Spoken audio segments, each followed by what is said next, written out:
Hey there, snack lovers. In this video, I'll be teaching you how to make the delicious crunchy taste that's loved by many in Nigeria and beyond. This crispy, golden, and utterly addictive snack is perfect for parties, gatherings, or just to snack on whenever you need a little something tasty. Let's get started. In a mixing bowl, combine your flour, baking powder, cinnamon powder, salt, and milk. Mix them together until they are evenly combined. Next, add your butter and rub it into the flour mixture with your fingers, just like you're making a crumbly dough. You want the buttery goodness to coat every little bit. After you're done with that, you're to crack in one egg and pour in your sugar mixture. You're to mix everything together until it forms a soft dough. Once your dough is ready, take it out and place it on a flat surface. Roll it out to about 1/4 inch thickness and then use a knife or pizza cutter to cut into tiny pieces, just as seen in this video. Enjoy the process.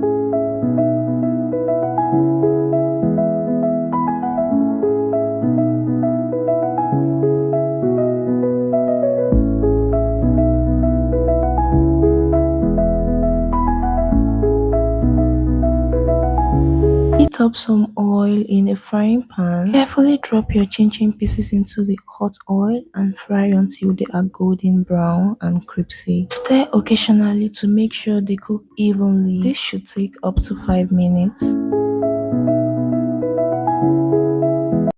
There you have it, homemade chinchin that's sure to impress. Give it a try and let us know how yours turned out. Bye!